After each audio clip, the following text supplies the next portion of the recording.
tua, Senhor.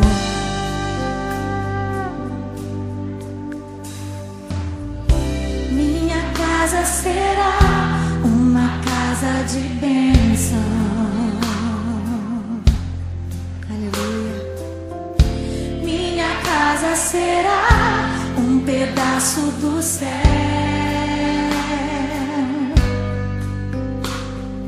Nela estarão reunidos adoradores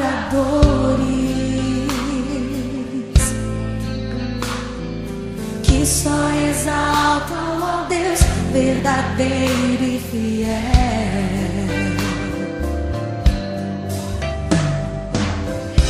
Minha casa será reconhecida como um lugar de milagre e oração,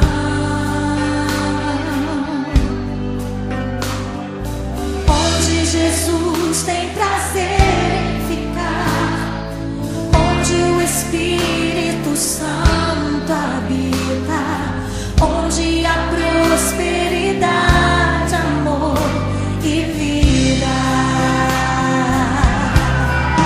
Faça do meu lar, Senhor, um lugar de harmonia. Faça do meu coração tua casa todo dia. Esteja à vontade pra ficar e nunca mais partir, pois a casa que um dia te receber nunca mais saberá viver sem ti. Nunca mais, Senhor.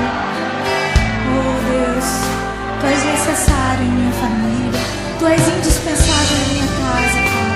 Seja bem-vindo ao meu lar, Senhor. Aleluia.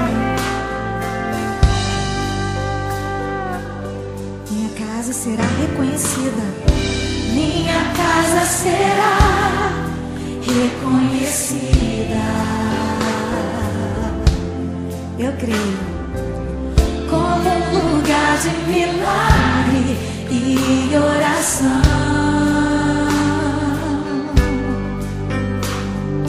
onde Jesus tem prazer em ficar, onde o Espírito Santo